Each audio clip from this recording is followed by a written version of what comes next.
네, 오늘 이제 우리가 공부할 이제 이 대기는 또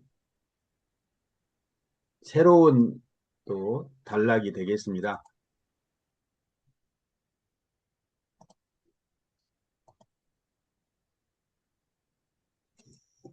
음,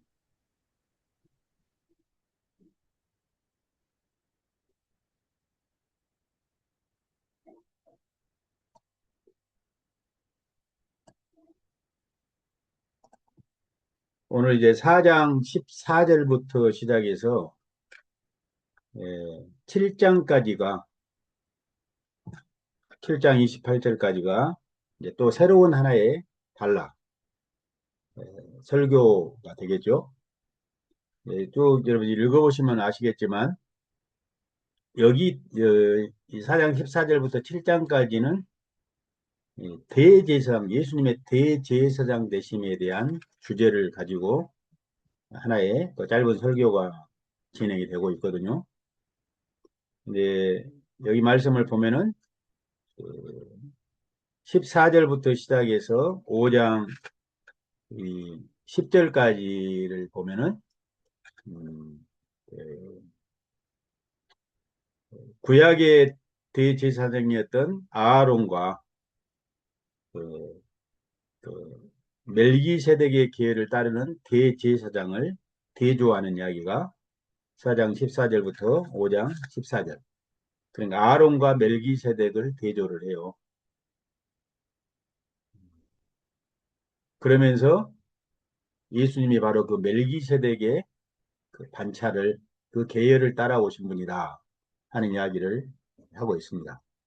그러면서 5장 11절부터 20절, 6장 20절까지를 말씀을 보면은 권면이에요, 권면. 경고적인 권면이 또 있고요. 그 다음에 7장 1절부터 마지막 절까지가 다시 앞에서 이야기했던 그 구약의 대제사장과 대제사장 예수 그리스도를 대조하는 그런 이야기로 이렇게 되어 있어요. 그래서 이 전형적인 그 교차 대칭 구조, 교차 대칭 구조를 하고 있어요. 그래서 A, B, A 다시 단락. 그래서 A 단락은 구약의 아론과 멜기세덱, 멜기세덱을 대조하고 있고 B는 고면이죠. 고면인데 어때요? 경고성 고면이죠. 경고성 고면을 하고 A 다시 단락은 다시 구약의 이 대제사장과 이 예수 그리스도의 대제사장 대신을 대조하는. 그래서 이 권면을 중심으로 해서 A 단락과 A 다시 단락이 서로 대칭을 이루는. 그래서 결국은 이 전체적인 주제는 그 구약의 제사장과 대제사장과 멜기세덱의 이 반차를 따르는 대제사장이신 예수 그리스도를 서로 대조하면서 구약의 그 아론과 그의 후손으로 세워진 대제사장직과 멜기세덱의 그 반열을 따라오는 이 예수 그리스도가 대조하면서 예수 그리스도의 대제사장 대신에 탁월함을 강조하는 탁월성을 강조하는 이야기가 지금 또 하나의 이런 새로운 단락의 이야기입니다. 그러면서 이 예수님의 탁월성을 이야기하면서 이 중간에 있는 비단락, 개신단락 여기 고면에서 고면 단락에서 경고성을 하죠. 이 대제사장 대신 예수 그리스도를 거절하고 다시 아론과 그의 후손의 중보 아래 있는 대제사장이 그 아래로 그 아래로 다시 돌아간다면 그 구약으로 다시 돌아가는 것이 얼마나 어리석은가를 그들에게 이야기하면서 경고하는 이야기로 경고성 고면을 하는 이야기로 이게 되었습니다. 그러니까 히브리서는 전체적으로 계속 반복되는 게 뭡니까? 대조예요, 대조법. 가장 큰 이 문학적인 게 대조법입니다, 대조법. 그래서 구약과 새 언약, 구약과 신약을 대조하면서 구약에 비해서 신약이 얼마나 탁월한가. 이 탁월성을 계속 강조하는 구약에 비해서 신약의 탁월성을 이야기하면서 다양한 주제와 인물들을 대조하면서 이렇게 나아가는. 그래서 이 단락에서는 이 주제가 대제사장 대신 대제사장이라는 그 주제를 가지고 쭉 고민해 나가는 그런 식으로 되어 있습니다. 그래서 여기 이제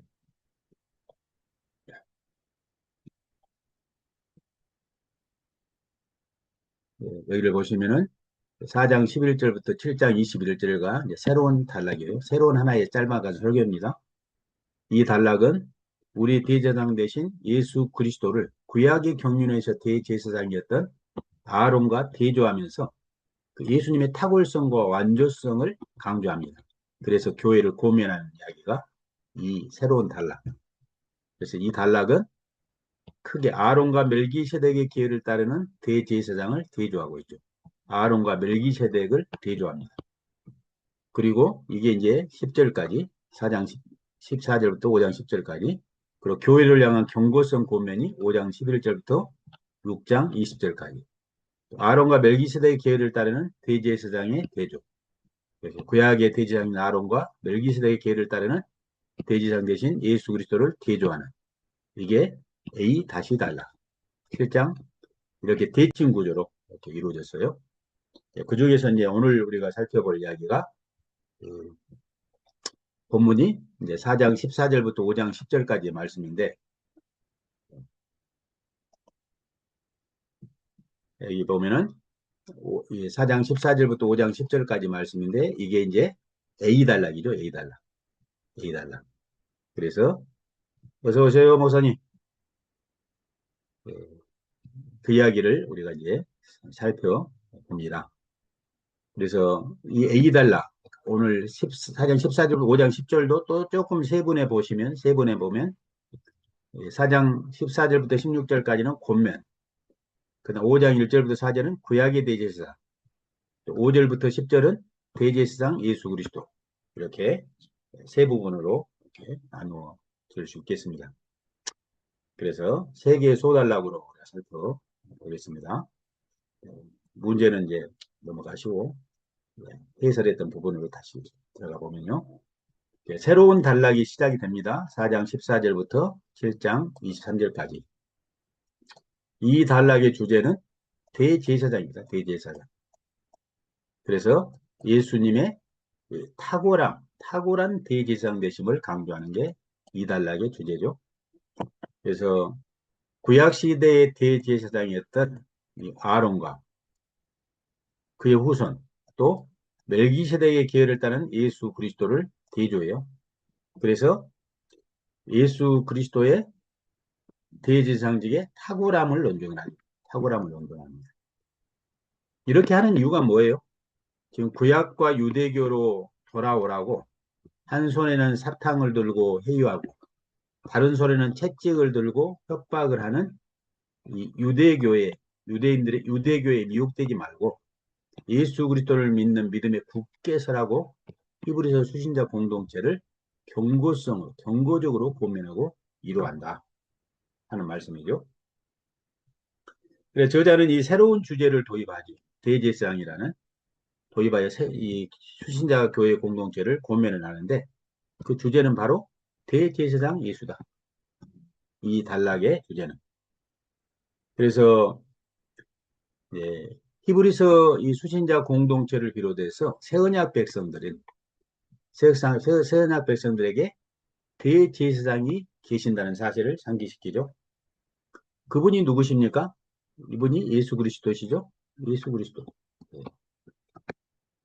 예수 그리스도십니다. 그런데 이분이 어떤 분이라고 여기서 소개를 합니까? 4장 14절부터 보면 우리에게 그분이 있는데 그분은 어떻게 해요? 큰, 큰 대제사장이라고 그러죠. 큰 대제사장. 사실 대제사장이란 말이 대제가 큰 대잖아요. 큰 제사장. 여기가 사실 이 대자가 붙어 있는데도 여기다가 또 크다는 수식어를 여기에다 이렇게 이야기를 하고 있어요. 14절 보면 우리에게 큰 대제사장이 계신다. 그러면서 이렇게 이제 크다고 이야기하는 이유가 뭐가 지금 대조합니까? 구약의 아론과 그의 후손으로 이룬 대제사장과 비교하는 겁니다. 이들에 비해서 예수님은 큰 대제사장이다. 이렇게 지금 강조를 하는 것이죠. 그러면서도 구체적으로 말하기 그분은 승천하신 분이다. 14절 곧 그러면서 그분은 하나님의 아들이시고 예수시다. 여기 보면 세 가지로 이렇게 예수님을 대제사장 되신 예수님을 소개하죠. 그러니까 여기 예수에 대한 이 짧은 이 묘사에는 예수 그리스도의 탁월함이 여기에 묻어 있어요. 네. 특별히 여기 큰이라는 수식어를 붙여서 대제사장 예수께서 구약의 대제사장보다 크고 탁월한 대제사장이라는 사실을 강조를 합니다. 네. 또 승천하셨다는 표현 또한 대제사장 예수님의 초월성을 강조를 하죠. 그분은 승천하셨다는 그 이야기에는 뭐까지 다 포함되겠어요? 그분의 초림의 완성이 승천으로 이루어지잖아요. 예수님의 초림하면은 여기에는 뭐가 합니까? 그분의 탄생부터 시작해서 그분의 생애, 그리고 죽음, 부활, 승천하셔서도요. 보호자의 만왕의 왕후요. 만주의 주로 취임하시는 사건이 승천이죠. 그래서 이 승천에는 이 모든 초림의 사건이 다 포함되죠. 그래서 예수님은 승천하셨다. 그렇게 강조하셨죠. 이 승천하셨다는 뜻을 하늘을 통과하여 지나가셨다. 이렇게 이제 문자적으로 해석하면 이 부분을 문자적으로 헬라어를 해석하면 하늘을 통과하여 지나가셨다. 그런 뜻이에요. 하늘이라는 용어가 나오죠. 하늘. 특별히 히브리서는 이 하늘이라는 용어가 매우 계속해서 반복되고 특별한 의미를 갖습니다. 히브리서를 보면 이 하늘이라는 이야기가 나올 때 이제 우리의 이제 전통 신학과 많은 그런 성경을 해석하고 우리 교리 체계를 이룰 때 이런 것들을 하늘이 나올 때 우리는 어떤 개념으로 많이 해석을 해왔느냐면요. 헬라의 그 이원론, 헬라의 이원론적인 그런 의미로 해석을 했어요. 그러니까 이 이디아의 세상이겠죠? 이디아의 세상이 있고 여기는 어때요? 현상계가 있고 이렇게 이렇게 이야기하면서 어떤 개념입니까? 존재론적으로 혹은 공간적인 개념으로 이 하늘 이디아와 현상계를 했죠. 여기가 원형이고 여기가 모형이고 이디아의 세계가 또 뭐예요? 본질이고 여기는 형식이고 이런 식으로 하는 게 헬라의 이원론이에요. 그러니까 헬라의 이원론의 사상을 가지고 그 안경으로 성경을 해석한 거예요. 이 용어들을. 그러니까 사변화되고 헬라화된 것이죠. 성경의 교리들이 많이. 그런데 이 성경의 언어는 이런 헬라의 이원론이 아니라 뭔가 존재론적인 공간적인 이원론이 아니라 어떤 개념입니까? 시간적인 이원론을 이야기합니다. 시간. 그게 뭡니까? 옛 시대와 새 시대, 옛 언약 시대와 새 언약 시대. 그러니까 시간적인 이원론을 이야기하거든요. 옛 언약 시대, 새 언약 시대 이런 개념입니다. 그래서 이 하늘을 통과하여 지나갔다. 이야기는 그러니까 하늘은 어떤 개념입니까? 옛 언약 시대는 어떤 나라였나요? 어디에서 이루어지는 그 하나님의 역사입니까? 땅이죠, 땅. 땅. 특히 가나안 땅이죠. 가나안 땅을 중심으로 이루어지는 그 모든 이야기들이 구약의 이야기예요. 구약의 목표는 가나안 땅에 하나님이 통치하는 하나님의 나라. 그게 이스라엘 나라잖아요.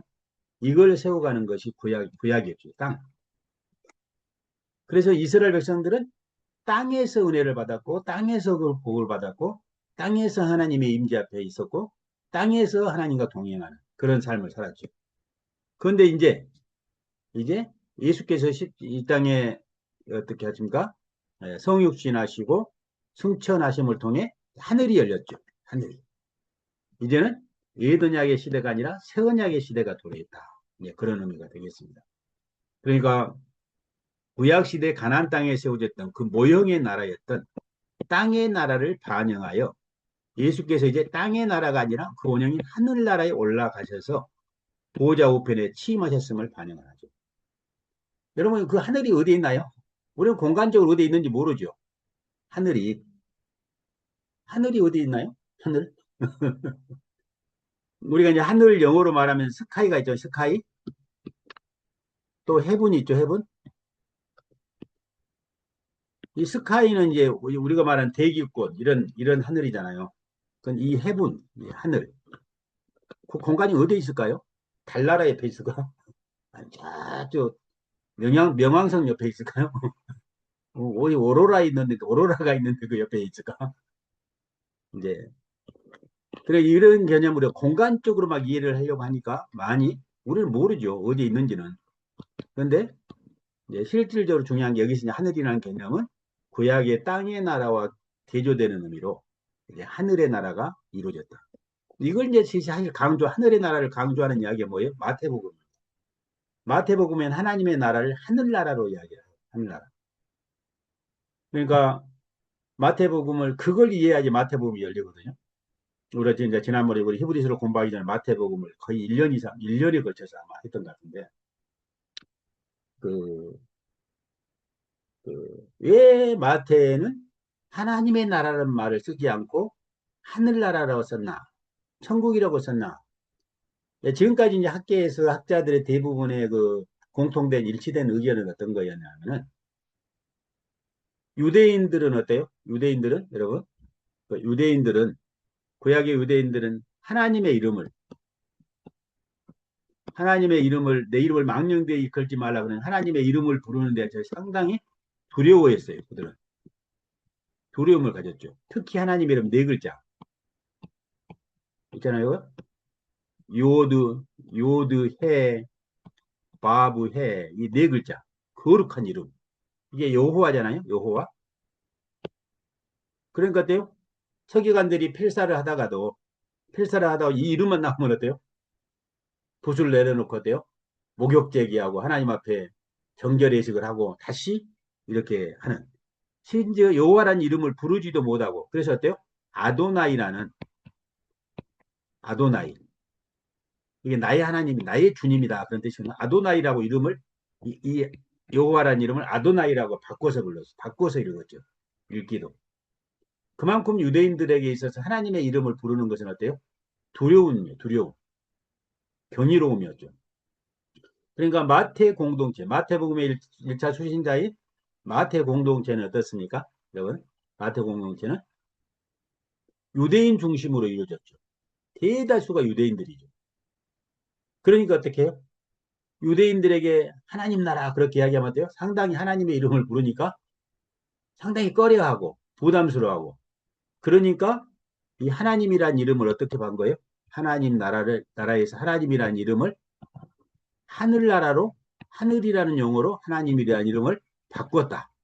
그리고 앙곡하게 표현한 게 뭐다? 이 천국이다. 하늘나라다. 이렇게 이제 많은 경우 지금까지 예, 그런 경우들을 많이 하죠. 그런데 저는 그런 질문을 던지는 거예요. 그렇게 이야기하시는 분들에게. 그렇다면은 마태복음에 이 하나님이라는 이야기, 이제 떼오스죠? 떼오스, 헬라어로. 예, 하나님이라는 이름 자체가 안 나와야 되잖아요. 그런데 마태복음 어때요? 30여 차례 어때요? 30여 차례 하나님이라는 이름이 반복해서 나타납니다. 그러니까 왜 하나님 나라 할 때는 하나님을 하나님이라는 용어를 하늘로 바꾸고 그 나머지는 하나님이라는 이름으로 그렇게 쓰느냐. 이게 모순이죠. 모순이죠. 안 되는 거죠. 그냥 그런 개념이 아니고 어떤 개념이에요? 어떤 개념? 하늘나 마태복음이 하늘나라고 표현한 이야기는 구약의 다윗과 그의 후손, 구약과 그의 후손인 후손이 통치하던 가나안 땅의 나라와 대조되는 의미로 하늘나라다. 이제 그 하늘나라가 예수 그리스도를 통해서 이 땅에 오셨다. 도래했다. 구약은 모형의 나라였지만 하늘나라의 모형의 나라였지만 이제 하나님은 그 다윗과 그의 다윗의 후손으로 오신 참된 다윗, 참된 하나님 나라의 왕이신 예수께서 이 땅에 성육신하셨다. 그분과 함께 하나님의 나라가 펼쳐졌다. 이제 그분이 세운 나라는 땅의 나라가 아니라 하늘에 속한 신령한 나라다. 이런 개념으로 마태복음은 이 하나님 나라라는 대신에 하늘나라라고 그렇게 표현을 하고 있는 것이죠. 그게 이제 제가 마태복음을 공부할 때 매우 많이 강조했던, 반복해서 강조했던 그런 이야기죠. 그러니까 마태복음은 전체적으로 예수님이 누구의 후손으로 오셨음을 강조를 합니까? 다윗의 후손으로 오셨다는 사실을 강조를 해요. 다윗의 후손. 그래서 마태복음은 다윗의 자손이다. 다윗의 후손이라 그런 말이 반복해서 많이 나타나고요.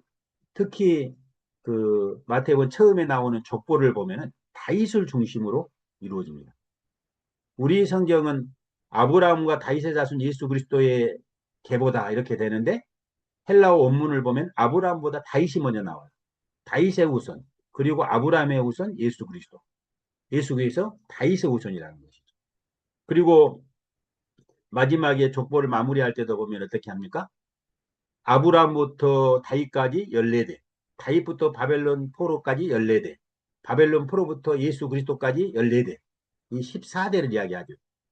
이 14대를 이야기할 때도 이 14대가 어떤 이야기입니까? 14대라는 이야기가 이게 게마트리아,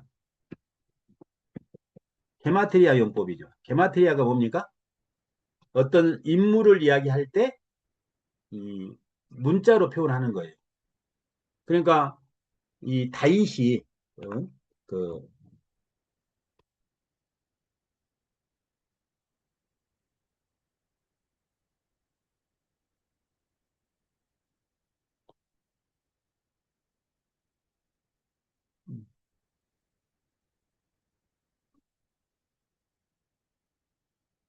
구약의 다윗을 보면 다윗의 이름이 히브리어로 이렇게 되겠죠. 달렛, 바부, 달렛 그러잖아요. 이 달렛이 음가가 몇입니까? 이게 6이죠. 6. 이게 4. 그러니까 또 4. 중간에는 바브는 어때요? 음가가 6이죠. 숫자. 고유한 숫자가. 그러니까 다 더하면 이게 돼요. 다윗의 이름을 더하면 이게 14가 되죠. 14가. 그래서 14대다. 14대라고 이렇게 하는 이유가 뭐예요? 다윗을 강조하기 위한 이야기. 그러면서 중간에 다윗의 족보를 쭉 예수님의 족보를 이야기하면서 누가 누구를 낳고 누가 누구를 낳고 누가 누구를 낳고 이렇게 하는데 중간에 다윗 때는 어때요? 이세가 다윗을 낳으니라 해야 되겠다. 다윗 왕을 낳으니라 하면서 왕이라는 숫자를 강조를 하고 있어요.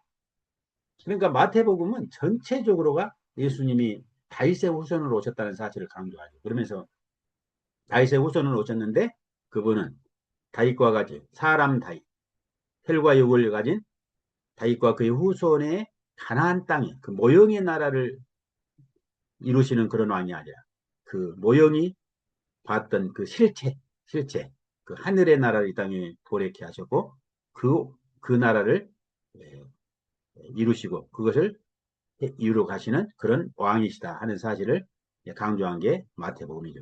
좀 이제 곁길로 나갔습니다만은 그만큼 하늘이라는 이야기를 마태복음이 강조를 한다는 이야기.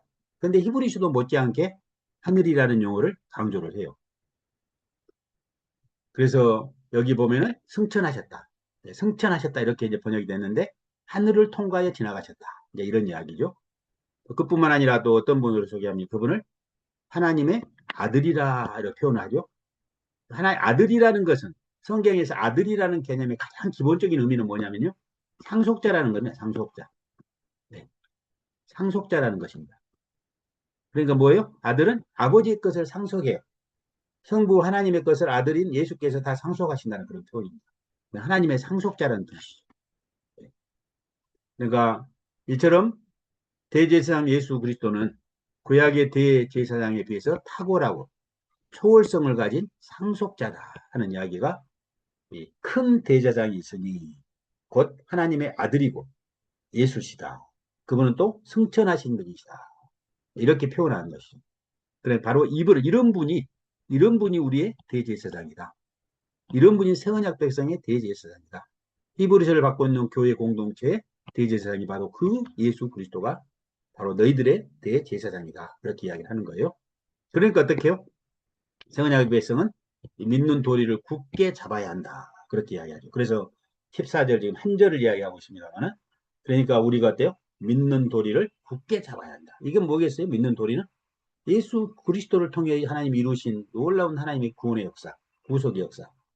예수 그리스도가 바로 우리의 구원자요, 하나님의 아들이시요, 그분이 대제사장이라는 사실을 딱 붙잡고 있는 것.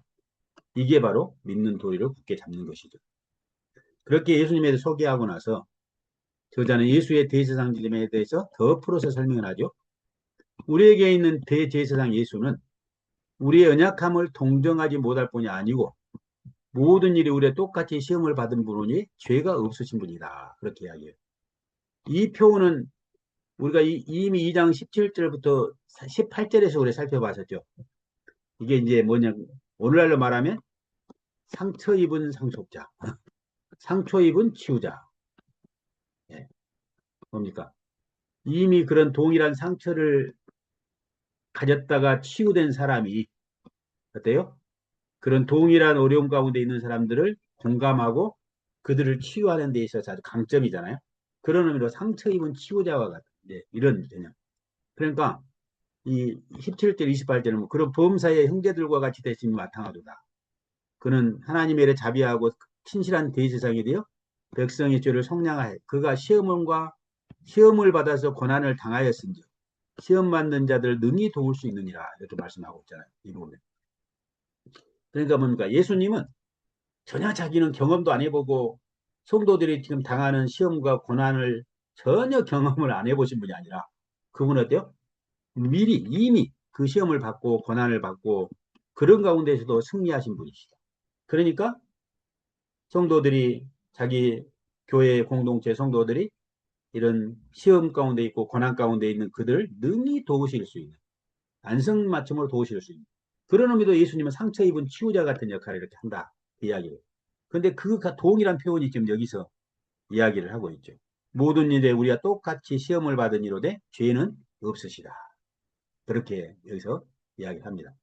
그러면서 이런 행동들은 바로 대제사장의 전형적인 역할이다. 대제사장. 제사장의 역할은 뭡니까? 하나님과 백성들 사이에 서서 그들을 긍휼히 여기고 그들을 돕고 중보적인 역할을 하고 돕는 그런 역할이죠. 이 대제사장 역할이. 그래서 이 저자는 이중부죠. 무엇도 아니요, 무엇도 없다를 사용해서 그 인성을 가지신 예수께서 백성들과 동일한 감정과 연약함을 느끼는 분임을 강조를 합니다. 그럼에도 그분은 죄가 없으신 분이다. 이렇게 이야기하고 있어요. 죄가 없으신 분이다.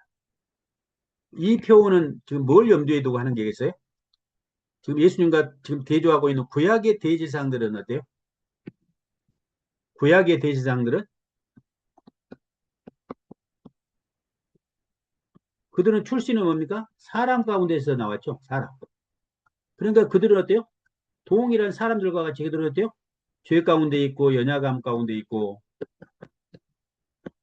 죄와 연약함 가운데 있죠. 그들은. 그런데 예수님은 어때요? 죄가 없으신 분이시다. 이렇게 지금 대조를 하는 것입니다. 구약의 대제사장들은 자기도 죄 가운데 있지만 예수님은 본질적으로 죄가 없었을 뿐만 아니라 시험을 받았지만 죄를 이기신 분이다. 지금 이런 이야기를 하고 있어요. 그러니까 이런 대제사장 예수를 믿는 새 언약의 백성은 어떻게 반응을 해야 하는가? 16절에서 아까 14절에 그랬죠. 우리가 믿는 도리를 굳게 잡을지어다. 그렇게 이야기를 했죠. 그리고 또 16절에 보니까 뭐라고 이야기합니까? 긍휼하심을 받고 때를 따라 돕는 은혜를 얻기에 은혜의 보좌 앞에 담대히 나아가라. 담대하게 나아가라. 이렇게 이야기합니다. 은혜의 보좌 앞에 담대히 나아가라. 이렇게 고민합니다. 이 16절을 우리가 이야기해서도 16절을 이야기해서도 음, 이게 이제 구약의 그 대제사장이 감당했던 그 그림을 우리가 이해를 해야 되죠. 여기 보면 구약이 이제 성전 개념이잖아요. 여기가 지성소고, 여기가 성소고, 그렇죠? 성소, 지성소. 근데 여기 있고, 그리고 보좌가 어디 있습니까? 보좌가 지성소의 언약궤, 언약궤 뚜껑, 언약궤 뚜껑이 하나님의 보좌죠. 언약궤 뚜껑이 지성소에 그, 뭡니까? 그룹 둘이 이렇게 날개를 펼치고 이렇게 있는 그 보좌. 거기가 하나님의 보좌예요. 그 왕자죠. 거기에 하나님이 임자에 계셨죠. 그런데 하나님의 보좌에 나아갈 수 있는 길이 구약에는 어때요? 차단이 되죠. 막혀 있어요. 가로막혀 있어요. 뭐가 가로막았습니까? 성소에 휘장이 가로막고 있어요. 휘장. 그 휘장에 뭐가 새겨져 있습니까? 그룹들의 형상이 새겨져 있죠. 그래, 그룹들이 어때요? 요, 하나님의 은혜의 보좌, 하나님의 그 임재하신 보좌에 나아가는 길을 가로막고 있는 거예요. 원천적으로 차단시키고 있죠. 그런데 누구만이 들어갈 수 있었어요? 구약은 이 대제사장만이 이 하나님의 보좌 앞에 나아갈 수 있었죠. 그런데 어때요? 아무 때나 나아갈 수 있었던 게 아니라 언제 나갑니까? 1년에 단 한 차례. 1년에 한 차례. 단 한 차례 나갈 수 있어요. 그때가 언제입니까? 속죄일 날. 대속죄일 날이죠. 가더라도 어때요? 향연으로 딱 가리고. 가서 어때요? 그걸 황소의 피를 갖다 뿌리고 금방 나와야 돼요. 거기서 여유가 없어요. 금방 나와요. 그럼 어떤 의미로 보면은 구약은 어떻게 하나님의 보좌에 나아가는 길이 원천적으로 차단된 시대라고 말할 수 있죠. 아무리 대제사장이라 할지라도 아무 때나 나갈 수 없어요. 딱 정해진 그때. 속죄일 때만 나갈 수가 있죠. 그런데 들어갈 때도 어때요? 절차를 무시하거나 뭡니까? 정결케 하는 것을 소홀히 하고 들어갔다는 어떤 일이 당합니까? 거기서 하나님의 진노 가운데 심판을 받아 죽임을 당할 수 있죠. 그러니까 어때요? 구약의 대제사장은 그 하나님의 보좌 앞에 나갈 때 어때요? 편안하게 나갈 수가 없는 거예요. 어때요? 두려워 떨면서 나가죠. 달달달달 떨면서, 두려워 떨면서. 그런데 이제 대제사장 예수께서 이 땅에 오셔서 십자가에 달려 운명하시는 순간에 어떤 일이 일어났어요? 성소휘장. 이 성소휘장이었대요. 위로부터 아래로 찢어졌죠. 성소휘장이 위로부터 아래로 찢어졌어요. 그 말은 무슨 말입니까? 하나님의 보좌 앞에 나갈 수 있는 길이 활짝 열려진 거죠. 활짝 열려졌어요. 그러니까 그리스도 안에 있는 대제사장 대신 예수 그리스도 안에 있는 하나님의 백성, 새 언약의 백성들은 하나님의 보좌, 그 은혜의 보좌 앞에 어때요? 구약의 대제사장들처럼 두려워 떨면서 가는 게 아니라 예수 그리스도의 이름으로 담대하게 나아갈 수 있죠. 언제든지 대속죄에만 나가는 게 아니라 언제든지 어느 곳에서든지 그분 앞에 나아갈 수 있는 길이 활짝 열린 것이죠. 이게 뭘 통해서 이루신 거예요? 대제사장 대신 예수 그리스도를 통해서 하나님 이루신 것이죠. 그것을 그분이 운명하실 때 성소 휘장이 위로부터 아래로 찢어지는 사건을 통해서 적나라하게 이렇게 드러내 주신 것이죠. 그런 이야기입니다. 그래서 이 은혜의 보좌 앞에 담대히 나갔다는 게 이게 구약을 반영하는데 이 표어는 구약 백성이 여호와께서 임재하신 지성소에 나가는 그 그림을 반영하고 있어요. 출애굽기 25장 21절 22절 보면 속죄소를 궤위에 얹고 내가 네게 줄 증거판을 궤 속에 넣으라. 거기서 내가 너와 만나고 속죄소이 즉 증거계 위에 있는 그룹 사이에 내가 이스라엘 자손을 위해서 내게 명령할 모든 일을 내게 이르리라 또 말씀하고 있죠. 그러니까 이 속죄소가 뭡니까? 이 보좌죠, 보좌. 이, 이 보좌. 이 뚜껑, 언약궤 뚜껑, 증거궤 뚜껑, 여기죠. 거기에 하나님이 임재해 계시죠. 근데 구약 시대에는 대제사장에는 누구도 여호와의 보좌 앞에 나갈 수가 없었어요. 단지 제사장만 대속죄일 날 1년에 단 한 차례, 그것도 두렵고 떨림으로 발발발발 떨면서 들어갔죠. 발에 줄을 묶고 들어가죠. 대제사장, 그러나 대제사장, 우리의 대제사장이신 예수 그리스도는 그분의 죽음을 통해서 은혜의 보좌를 가는 길을 가로막고 있어 성소회장을 찢으시고, 어때요? 이제 제거되었고, 성소회장만 찢은 게 아니라 이제는 땅에 있는 성소 자체를 어때요? 완전히 파괴하지. 주후 70년에 로마의 장군 티투스, 이 티투스에 의해서 어때요? 예루살렘 성전이 예루살렘 성전이 어땠습니까? 완전히 파괴되죠. 완전히 파괴됩니다. 사라졌어요. 이제는 이런 건물 성전은 사라졌어요. 대신에 누가 성전이 있어요? 예수 그리스도께서 성전이 있어요. 요한복음에서는 그러죠. 이 성전을 그럼 내가 사흘 만에 다시 세우리라, 일으키리라 그래 말씀하셨죠. 그런데 사람들은 오해를 하죠. 그게 뭐예요? 건물 성전을 오해를 하는 거예요. 그런데 요한복음의 그 해설자는 뭐라 합니까? 그것은 성전된 자기 몸을 가리켜 말씀하신 것이라 그러죠. 그래서 성전된 예수께서 십자가에 죽으시고 부활하심을 통해 새로운 성전의 시대를 여신 것이죠. 그래서 이제 예수 그리스도를 믿는 그 성도, 신약의 성도 개개인에게 이제 누가 임재해 계세요? 주의 성령께서 내주하시죠. 영 안에. 이제는 건물 성전 지성소가 아니라 성도들의 마음, 성도들의 영을 지성소 삼으셔서 누가요? 성령께서 임자에게 내주하여 계셔요. 그런 의미로 이제 신약의 교회 한 사람 한 사람이 다 누구예요? 이제 성전이죠. 성전. 그러니까 한 사람 한 사람이 성전이고, 이 성전들이 계속 이 성전들이 모여 있는 교회 공동체. 이 건물이 아닙니다. 교회는 건물이 아니잖아요. 이 성전들이 모여 있는 이 공동체가 뭐예요? 성전이죠. 성전입니다. 그러니까 우리는 이제 더 이상 이 뭡니까? 건물을 성전이라 하는 것을 의도적으로 좀 안 써야 돼요. 의도적으로 안 써야 됩니다. 건물을 막 쓰는, 건물은 그냥 건물일 뿐이에요.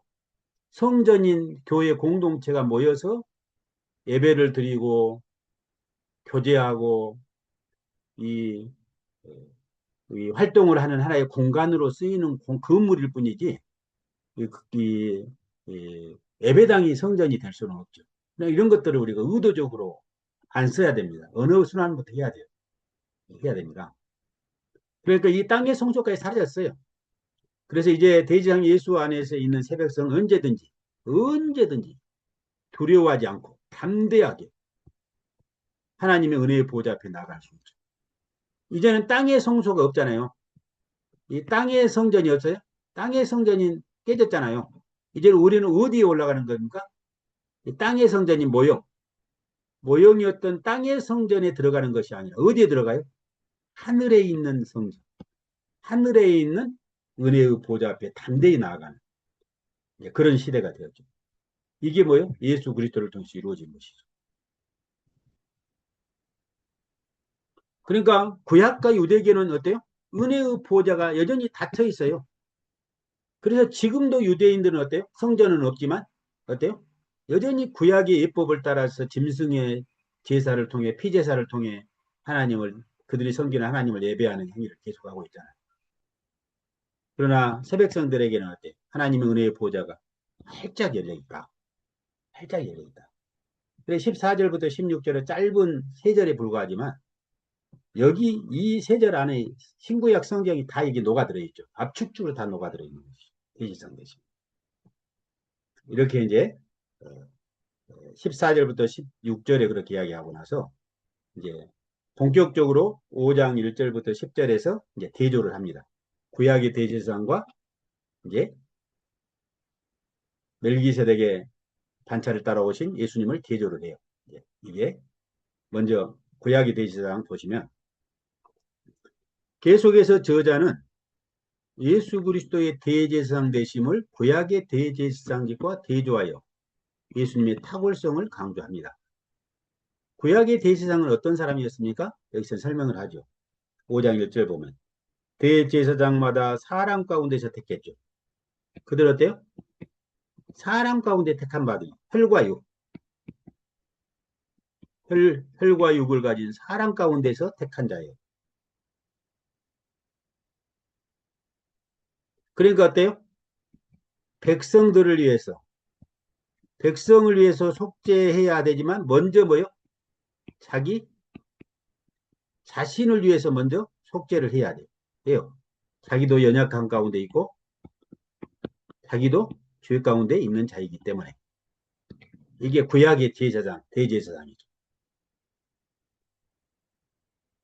그래서 이 대제사장의 직무는 뭡니까? 백성들을 위해서 속죄 제사를 드리는 중보 역할을 하는 것이죠. 그래서 사람 가운데 택함을 받은 자이고 그들의 직무는 사람을 위하여 예물과 속죄하는 제사를 드리는 중보 사역입니다. 그런데 어때요? 그들은 무식하고 미혹된 자를 능히 용납할 수 없었다. 그렇게 이야기합니다. 2절에 보면 그가 무식하고 미혹된 자를 능히 용납할 수 있는 것은 자기도 연약에 쌓여 있기 때문이다. 그렇게 이야기합니다. 왜냐하면 그들 또한 연약함에 쌓여 있기 때문이다. 그럽니다. 그러므로 구약의 대제사장은 백성을 위해 속죄제를 드림과 같이 자신을 위해서도 속죄제를 드려야 했습니다. 우리가 성경을 예로 들면 레위기 4장 3절 레위기 4장 3절 말씀을 보면 만일 기름 부음을 받은 제사장이 범죄하여 백성이 허물이 되었으면 그가 범한 죄로 말미암아 흠없는 수송아지로 속죄 제물을 삼아 여호와께 드리라 그랬습니다. 자기 자신을 위해 속죄 제물을 드리라고. 또 레위기 9장 7절도 보면 모세가 또 아론에게 이르되 너는 제단에 나아가 내 속죄제와 내 번제를 드려서 너를 위하여 백성을 위하여 속죄하고 또 백성의 예물을 드려서 그들을 위하여 속죄하되 여호와의 명령대로 행하라. 이렇게 백성의 죄를 속량할 뿐만 아니라 자기 자신의 죄를 속량해야 한다. 이렇게 이야기를 하죠. 이게 구약의 제사장의 한계죠. 그들의 연약함이고. 그 대제사장 예수께서 자기 백성과 동료로서 연약함을 동정하고 시험을 당하지만 죄가 없으신 것과는 대조적으로 구약의 대제사장은 자기도 연약함에 쌓여있고 근본적으로 미혹된 자를 용납할 수가 없었습니다. 구약의 대제사장은 사람 중에서 택합하는 불완전한 자였어요. 그는 사람 중보자일 뿐이었죠. 이것이 구약의 대제사장의 한계요 연약함이다 하는 것입니다. 그런데 지금 히브리서를 받고 있는 교회를 유대인들이 유대교 같대요. 계속 핍박을 하고 미혹을 하고 그러면서 어때요? 다시 구약과 유대교로 돌아오라고 자꾸 이야기하는 거예요. 그건 뭐예요? 이 연약하고 부족하고 불완전하고 한계가 있는 죄 가운데 쌓여있는 아론의 중보 아래로 다시 들어오라는 이야기예요. 이게 얼마나 어리석은 이야기입니까? 이렇게 연약함에 불구하고 이렇게 구약의 제사장이 연약해요. 상당히 그럼에도 긍정적인 부분이 있죠. 이게 부정적인 특징이라면 긍정적인 또 요소도 있어요. 구약의 대제사장의 특권이 있어요. 그 특권이 뭡니까? 4절 보니까 그는 전적으로 하나님의 부르심을 받은 자만 될 수 있다는 것입니다. 이 종기는 아무도 스스로 취하지 못한다. 이 대제사장직. 구약의 대제사장직은 스스로 취하는 게 아니라는 거예요. 오직 아론과 같이 하나님의 부르심을 받은 자만 대제사장이 될 수가 있다. 그 이야기입니다. 그러니까 앞에서도 이야기했죠. 모세와 하나님의 아들 예수님을 대조하면서도 하나님에서 신실하게 봉사했다는 점에서는 모세나 하나님의 아들 예수님은 유사점, 공통점이 있죠. 그와 마찬가지로 구약의 대제사장 아론과 예수님은 또한 유사성을 가지고 있어요. 그것은 뭐예요? 하나님의 선택받았다는 것.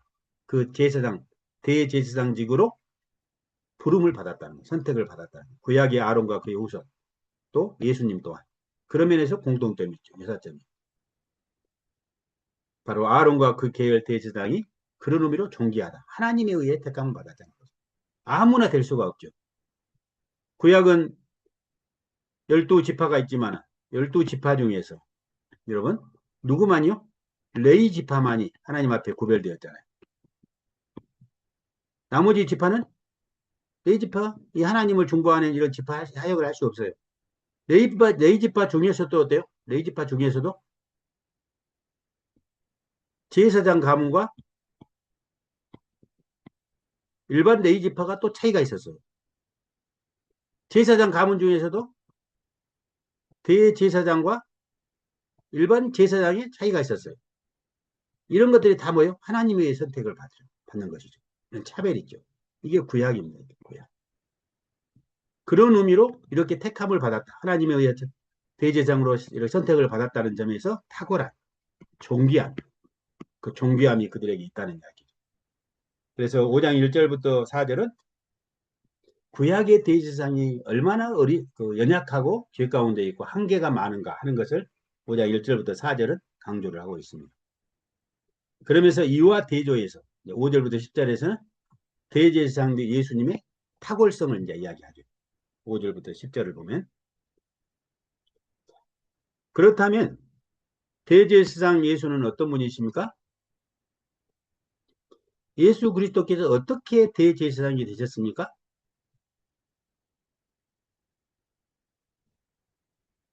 5절에서 말하고 있죠. 아론이 하나님의 부르심을 통해 구약의 대제사장이 된 것처럼 예수님 또한 대제사장으로 성부 하나님에 의해 부름을 받았다. 그러나 예수 그리스도도 스스로 대제사장의 영광을 취하지 않았고 오직 말씀하시니 곧 하나님에 의해서 부르심을 받았다. 그렇게 이야기를 하죠. 5절에. 또한 이와 같이 그리스도께 대제사장 되심도 스스로 영광을 취하심이 아니고 오직 말씀하시니까 그 얘기를 돼. 그러면서 저자는 누구를 지금 어떤 구절을 인용을 합니까? 구약의 시편을 인용을 합니다. 예수라는 이름 대신에 그리스도라는 이름으로 쓰고 있어요. 이와 같이 그리스도께서 대제사장이 되었다. 이 그리스도라는 말이 무슨 말입니까? 구약은 메시아죠, 메시아. 네. 메시아. 구약이 메시아입니다. 메시아. 근데 이게 이제 헬라어로 번역될 때 크리스토스 이렇게 바꿔졌죠. 이게 뭐예요? 똑같은 말로 기름 부음 받은 자. 기름 부음 받은 자. 그런 뜻이죠. 기름 부음 받은 자. 메시아. 이 그리스도 즉 기름 부음 받은 자라는 칭호를 사용해서 대제사장의 특성을 드러냅니다. 그러면 저자는 시편의 두 구절을 인용을 해요. 하나는 시편 2편 9절이죠. 신약에서 너무나 많이 인용이 되죠. 너는 내 아들이니 내가 오늘 너를 낳았다. 이게 이 시편 말씀은 특별히 구약에서 다윗과 그의 후손들이 왕위에 등극할 때, 등극시 때 선포되고 읽혀졌던 이 구절입니다. 예, 왕의 등극시 때 낭독되었던 말씀이죠. 지금 등극하는 왕이 하나님께서 택하신 대리왕, 하나님의 아들이라는 선언이 이 시편 2편 7절을 선포함으로써 온 백성들 앞에 이렇게 선언하는 그런 이야기죠. 2편 7편. 또 인용하는 시편은 뭡니까? 110편 4절이죠. 시편 110편 4절. 하나님 아들 대상이와 결합, 그러니 내가 영원히 멜기세덱의 반차를 따르는 제사장이라 하였으니 6절에서도 그렇게 인용하고 있죠. 그러면서 예수님은 어때요? 하나님 나라 왕으로 선언될 뿐만 아니라 또 뭐예요? 제사장으로 이렇게 선언됐다 하는 사실을 6절에서 시편 110편 4절을 인용해서 말합니다. 그래 그리스도는 구약의 아론의 계열을 따르는 대제사장이 아니라 누굽니까? 시편 110편에 멜기세덱의 계열을 따르는 대제사장이라는 사실을 노래했는데 지금 그걸 인용을 하고 있는 거예요. 그럼 멜기세덱이 언제 나옵니까? 멜기세덱은 구약에서 이 시편, 이 110편과 창세기 몇 장이 나오냐? 14장이 나온가요? 창세기 14장이 나옵니다. 창세기 14장에. 아브라함이 이제 그돌라오멜과 그와 함께하는 왕들을 치고 돌아올 때 이 떡과 포도주를 가지고 와서 그 아브라함을 영접했던 사람이 있는데 지극히 높으신 하나님의 제사장이라 이야기를 하고 있죠. 그가 멜기세덱이었죠. 그런데 이 멜기세덱은 어때요? 아론보다 탁월한 대제사장으로서 예수 그리스도와 여러 면에서 유사합니다.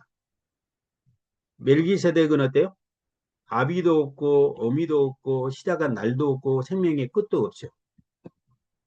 그 마찬가지로 예수 그리스도는 어때요? 존재의 시작과 끝이 없으시죠.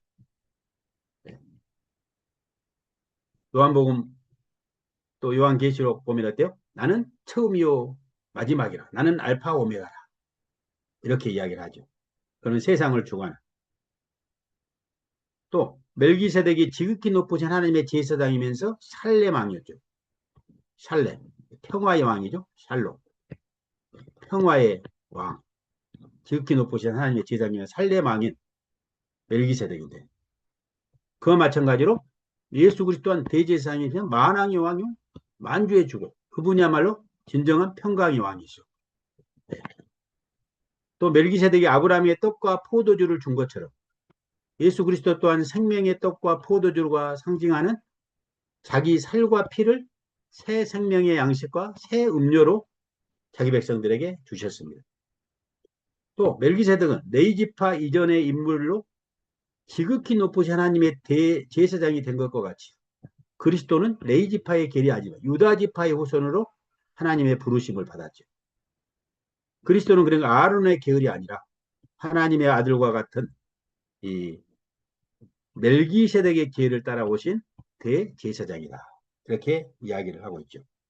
쭉 그러게 됩니다. 그러니까 지금 뭐가 지금 대조를 하는 겁니까? 아론과 누굽니까? 멜기세덱. 멜기세덱을 대조를 해요. 그러면서 예수 그리스도는 누구요? 이 아론의 계열을 따른 게 아니라 누구를 계열을요? 멜기세덱의 계열을 따라오신 분이다. 이렇게 이야기를 하죠.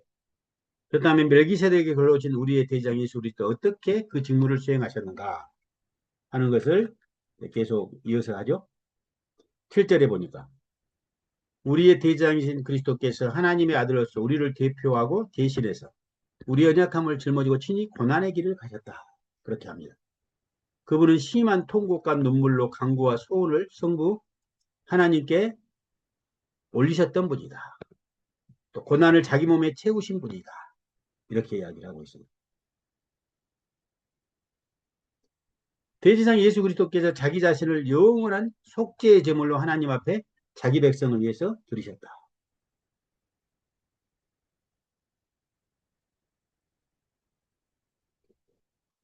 십자가 달리신 예수 그리스도는 우리를 위해 하나님 앞에 드려진 신령한 속죄 제물이시죠. 그분은 예수 그리스도는 하나님의 아들이면서 그가 받으신 고난으로 순종함을 배워 온전하게 되셨습니다. 그래서 전약 백성에게 예수 그리스도는 구원의 근원이 되시고 하나님께 멜기세덱의 계를 따른 대제사장이라 칭함을 받으셨다. 이렇게 이야기합니다. 그러니까 새 언약 백성의 중보자, 이 구원자이신 대제사장이신 중보자요 구원자요 대제사장 예수는 자기도 연약함과 죄 가운데 빠진 그 구약의 아론과 그 계열을 따른 사람 중보자 대제사장이 아니다. 우리의 대장 예수께서 자기 몸을 제물 삼으셔서 자기 몸을 제물 삼으셔서 하늘 성소에 들어가심으로 아론이 섬기던 땅의 성소를 피하셨다. 이렇게 또 이야기를 합니다.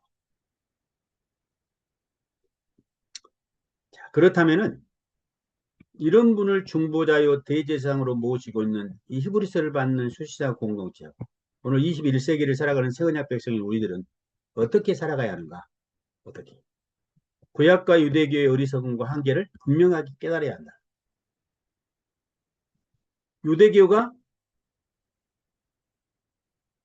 어떤 해유와 박해를 해도 흔들리지 않는 굳건한 믿음을 견지해야 한다. 그러니까 이 말씀을 보면서 우리가 느끼는 것은 한 게 뭐예요? 우리가 구약 성경을 읽고 이 구약 성경, 이 구약 시대가 얼마나 어리석은 시대냐. 얼마나 어리석은 시대입니다. 하는 것이 분명하게 드러잖아요. 히브리서는 그걸 드러내잖아요. 그런데도 우리는 구약 성경을 읽고 어떻게 해요? 그걸 예수 그리스도 관점에 재해석하지 않고 그걸 그대로 오늘날 우리 성도들에게 선포한단 말이에요.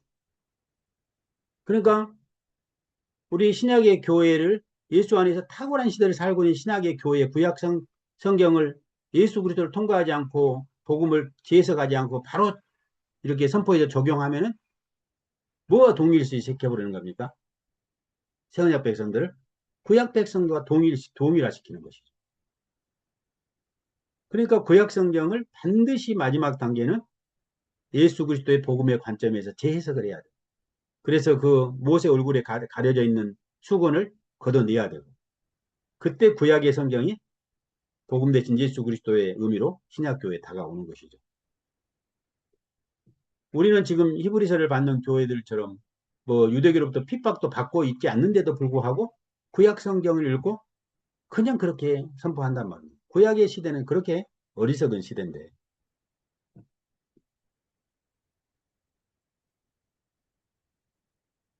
조금 이제 극단적으로 이야기하자면 아브라함을 이야기해놓고 아브라함을 닮으라고 해요. 아브라함을 본받으라고. 다윗을 읽어놓고 다윗을 본받으라고 그런단 말입니다. 그 다윗과 아브라함은 어떤 시대를 살고 있어요? 어리석은 구약의 시대를 살고 있어요. 다시 말해 아론의 중보 아래에 있는 백성이었어요. 다윗과 아브라함 다 구약의 시대는. 근데 우리는 신약의 교회는 예수 그리스도의 중보 아래에 있는 백성들인데 그 탁월함과 존귀함을 막 드러내줘야 되는데 그러니까 이제 구약을 읽어놓고 어떤 윤리적으로 도덕적으로 하면서 그래 아브라함을 봅니다. 그러면서 아브라함의 제자를 만들고 다윗의 제자를 만들고 그렇단 말입니다. 그것은 무엇과 같냐면은 장성한 어른을 유치원 애를 스승을 삼고 본받게 하는. 물론 어린아이한테도 우리가 배울 게 있죠. 그렇겠습니까? 어린아이한테 배울 게 있겠지만 흔한 게 아니죠. 그래 우리가 그걸 분명하게 알아야 되는데 이런 것이 있어요. 그래서 신약의 교회는 굳건한 믿음을 견지해야 한다. 환난과 고난의 상황에서 긍휼하심을 받고 때를 따라 돕는 은혜를 받기에 은혜의 보좌 앞에 주저하거나 두려워하지 말고 담대히 들어가야 합니다. 신약의 교회는. 왜냐하면 신약 백성에게 땅의 지성소도 아니고 하늘 지성소가 활짝 열려져 있기 때문입니다. 친히 보좌에 들어가신 승천하셔서 하늘 보좌 우편에 취임하신 친히 우리의 고난과 고통을 감당하신 예수께 나아가는 우리의 믿음이 우리의 생명이다 하는 것이죠. 그러니까 그 결론은 뭐냐? 우리 히브리서를 보지. 지금 제가 쭉 읽어가면서 지금 이렇게 설명을 드렸습니다만은 제가 뭐 다른 걸 막 덧붙여서 설명하고 있지 않잖아요. 그 문맥을 따라서 흐름을 쭉 이렇게 설명을 하잖아요. 구약적인 배경을 따라서 또 그거가 그 대조하면서 이렇게 그 저자가 강조하는 그 논리적인 흐름을 따라서 하나하나 따라가잖아요. 그냥 우리가 히브리서만 잘 배우면은 잘 이해하면은 정말 구약 성경을 어떻게 해석해야 되고 성경뿐만 아니라 신약성도 마찬가지지만 이 신약 성경을 해석하면서도 이해하면서도 히브리서를 보니까 이제 자꾸 구약을 배경으로 끌고 오잖아요. 이렇게 끌고 오잖아요. 그래서 그 구약에 비해서 얼마나 탁월한가 하는 사실을 계속 강조하고 반복하잖아요. 이런 복음이 선포되어지고 예수 그리스도의 그 사역과 그 예수 그리스도의 그 어, 인격과 그분의 사역이 탁월함이 이렇게 선포되어지고 또 그 그리스도 안에 있는 우리 세언약 백성들의 그 복됨이 이렇게 계속 선포된다면 얼마나 이 성도들이 자유함을 누리고 복음 안에서 그 풍성한 하늘의 생명을 만끽하며 살아가겠느냐 것이죠. 그런데 너무나 많은 경우 교회 안에서 이 구약 성경을 읽어놓고 구약의 어떤 사람들 인물들의 초점을 맞추면서 그들의 어떤 장단점을 교훈으로 삼고 그래서 막 선포하면서 막 무거운 짐을 막 어때요? 어깨에 막 짊어지게 한단 말이에요. 그래가지고는 사람이 변할 수가 없어요. 종교인은 될 수 있지만은 진짜 참된 그리스도인이 되어서 정말 살아있는 생동감 넘치는 그리스도인이 되는 것은 어렵죠. 어렵습니다. 그래서 오늘 우리가 이제 살펴본 내용은 그 대, 대제사장이라는 주제를 가지고 이게 주제였죠. 그러면서 A, B, A 다시로 이렇게 단락이. 이게 뭡니까? 구약의 아론과 멜기, 멜기세덱을 대조하는 이야기. 여기는 있죠요. 이걸 근거로 하는 경고성 고면. A 다샬렉은 A 단락과 상응하면서 대칭을 이루는데 여기도 아론과 멜기세덱의 반차를 따르는 우리의 대제사장 대신 예수 그리스도 이렇게 대조하는데 그 중에서 첫 번째 A 단락을 우리가 살펴봤죠. A 단락. 예. 다음 주에는 이 경고성 고면에 대해서 우리가 살펴볼 보겠습니다. 함께. 예. 이 정도로 하시고요. 네. 어떻습니까? 좀 잘 따라오셨습니까? 어떻습니까? 재밌게 잘 따라갔습니다. 잘 맞습니다.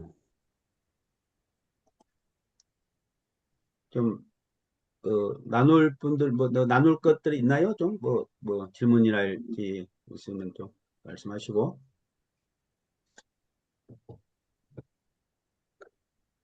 어떤 분이 좀 질문한 거 들었는데요. 구약의 멜기세덱을 성자 예수님의 현원으로 해서 멜기세덱과 예수님을 같이 이렇게 보면 될까요? 그렇게 볼 수도 있죠. 그러니까 구약의 네, 구약 시대에 현현하신 예수 그리스도 이런 식으로 네, 예. 그렇게 봐도 큰 무리는 없죠. 그러게 큰 무리는 없으니. 또 그러니까 다른 거의 비슷하잖아요. 유사하고 그러니까. 네. 그러니까요. 네. 그러니까 음, 멜기세덱을 어떤 또 다른 어떤 하나님이나 뭐 중보자 뭐 이렇게로 생각하는 데도 있다고 하더라고요. 보니까. 이제 그렇게 그렇게 하면 좀 왜 그러냐면은 멜기세덱에 네, 대한 이야기가 딱 구약에 두 군데 나오잖아요. 아까 그 시편 110편 네, 그거다가 이제 창세기 아까 14장 거기에만 나오는 이야기인데 그리고 이제 히브리서 여기 나오고 근데 음, 너무 이제 막 상상력을 동원하면 안 되고 예. 음. 같이 보면 생각하면 되겠네요. 예, 그러니까 구약에 현현하신 그리스도 그렇게 보시면 될 것 같아요. 네.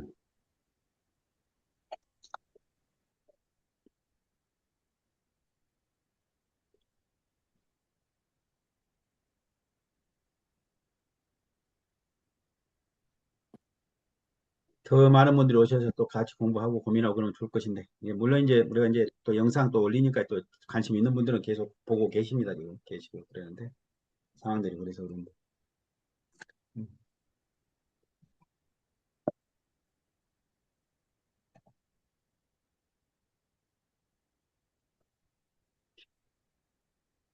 다른 분은 뭐 하실 말씀들 없습니까?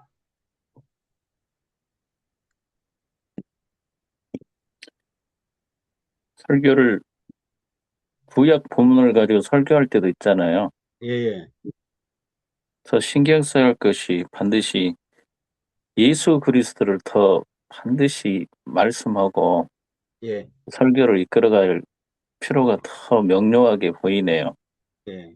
그러니까 처음에는 문학적, 문맥적 해석을 하고 두 번째 단계는 그 1차 독자에게 어떤 의도로 그 성경이 기록됐는가를 드러내고 마지막 단계에서 그것이 이제 예수 그리스도는 오늘 21세기를 살아가는 우리들에게는 어떤 메시지로 다가오는가 이렇게까지 선포가 돼야 돼요. 그러다 보면 당연히 예수님의 인격과 사역이 선포될 수밖에 없죠. 예수님 이야기한다고 복음이 선포된 게 아니고 어, 구약에 비해서 얼마나 예수께서 탁월한 은혜를 이렇게 완성하셨는가. 그 구약의 그 시대, 그 이제 구약의 성경을 이야기했다면 그 구약 백성 이 정도의 은혜였는데 그것도 은혜였는데 그런데 예수님 안에서 그것이 얼마나 탁월하게 완성되고 성취되고 이렇게 되었는가. 이런 이야기가 이제 필요하죠. 그러면은 당연히 복음이 선포될 수밖에 없고 그 구약의 본문을 읽었으면서도 그걸 직접 우리에게 적용시키는 게 아니라 그분 구약 백성과 비교했을 때 탁월한 시대를 살고 있는 그 새언약 백성 신약의 교회의 탁월성을 드러내고 더 자존감도 높아지고 더 이렇게 강한 이제 은혜로 다가오겠죠. 그러니까 아들로 살아갈 수 있죠. 아들로 살아가는 것이죠. 근데 구약의 성경을 그대로 선포하면 종의 영의 역사로, 종의 인격으로 성도들이 자라가죠. 그러나 아들의 복음을 선포하면은 양자의 영이시요 아들의 영이신 성령께서 역사하시고 그랬다 보니까 돼요. 복음 안에 역사하니까 성도들이 아들로 자라갑니다. 성숙한 인격으로.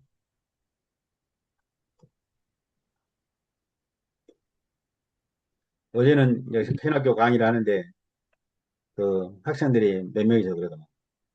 목사님, 아니, 교수님, 뭐, 그 교회 학생들은 너무나 좋겠습니다. 그렇게 이야기하는. 왜요? 그랬더니 이 꿀송이 같은 말씀을 매주 듣잖아요. 그렇게 이야기하더라고요. 그러니까 참 격려가 되기도 하고 이 수업 시간이 너무나 즐거워 학생들이 막 얼굴에서 웃음이 환하게 피어요. 얼굴이 밝고 환하게 피고 그리고 전에도 이야기했지만은 제가 이제 광신대에서 한 7년을 강의를 했는데 음, 우리 은경 전사님도 들어와 있지만 그 뭡니까 학생들이 그 학부의 학생들이 처음에 했는데 약 3분의 1이 수업 시간 오면 자빠 자요 그냥 자빠 자 그리고 그래요?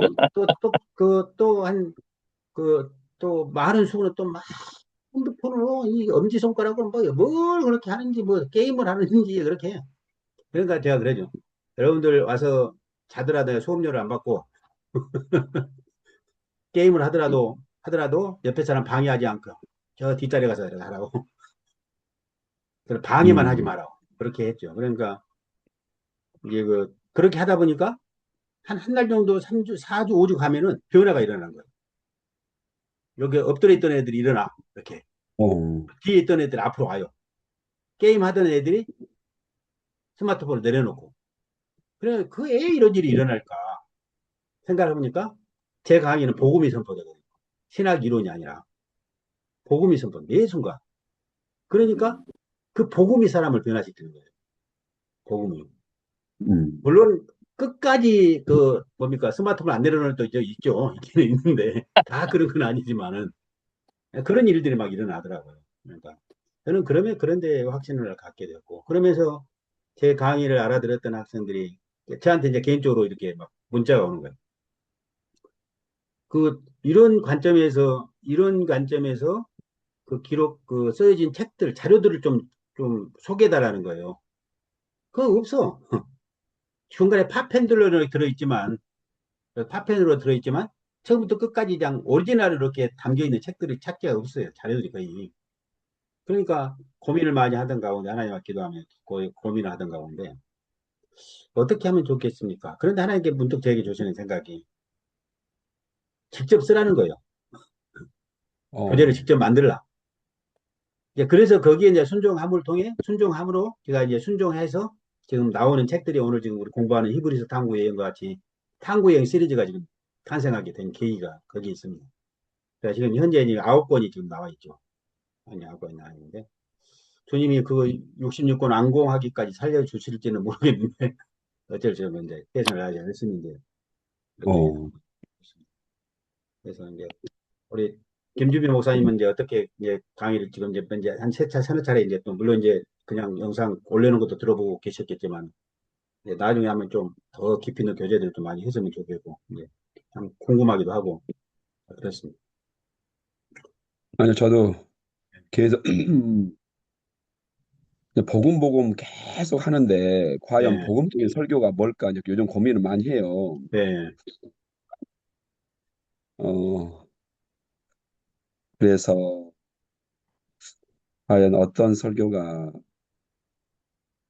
또 그런 성도들을 또 변화시키고 이런 또 그러면서도 성도들은 어떻든지 또 이해하기 쉽게 너무 딱딱한 것이 아니라 또 할 수 있는 이런 부분들을 좀 많이 고민을 하고 있습니다. 그래서 그 단계는 좀 밟아가야 돼요, 목사님. 네, 쉽게 하는 것도 이제 중요한데 쉽게 될 수 있으면 쉽게 해야 되는데 네, 그러나 이제 성도들이 그러다 보면은 인스턴트 음식만 받아먹는 식으로 성도들이 된단 말이에요. 성장하지 않아요. 때로는 음. 이제 좀 소화하기 힘들더라도 좀 그런 조금 딱딱하고 어려운 것들도 먹이는 습관을 해야 돼요. 그걸 견뎌내게 하는 훈련도 필요하고. 이게 이제 필요합니다. 그러니까, 음. 그래서 이제 주일 낮에 설교할 때, 선포할 때는 좀, 좀 쉽고 쉬운 언어로 이제 다양한 청이 있으냐. 그렇다 할지라도 이제 주일 오후나 이런 때는 막 성경 공부를 통해서 막, 좀, 깊이는 좀 조금 더 이런 것들도 필요하고 공부를 하는 것들도. 그러니까 교회 상황과 형편에 따라서 이제 담임 목사님이 그걸 제일 진단을 잘 하지 않겠어요? 교회 이제 형편? 그 이제 잘 눈높이를 조절해서 그렇게 하면 좋지 않을까 하고. 네. 예. 또 하실 이야기 있으십니까? 음. 이제 히브리서가 끝나고 나면 조금 더 이제 홍보도 좀 더 적극적으로 해서 더 많은 사람들에게 또 알리고 해서 좀 이제 체계를 잡고 좀 한번 해가봐야 되겠다 생각을 하고 있습니다. 벌써 이제 히브리서도 이제 얼마 남지 않았어요. 한번 하면은.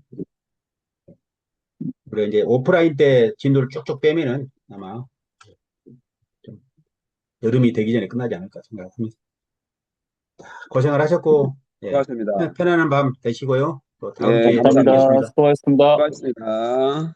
감사합니다. 예.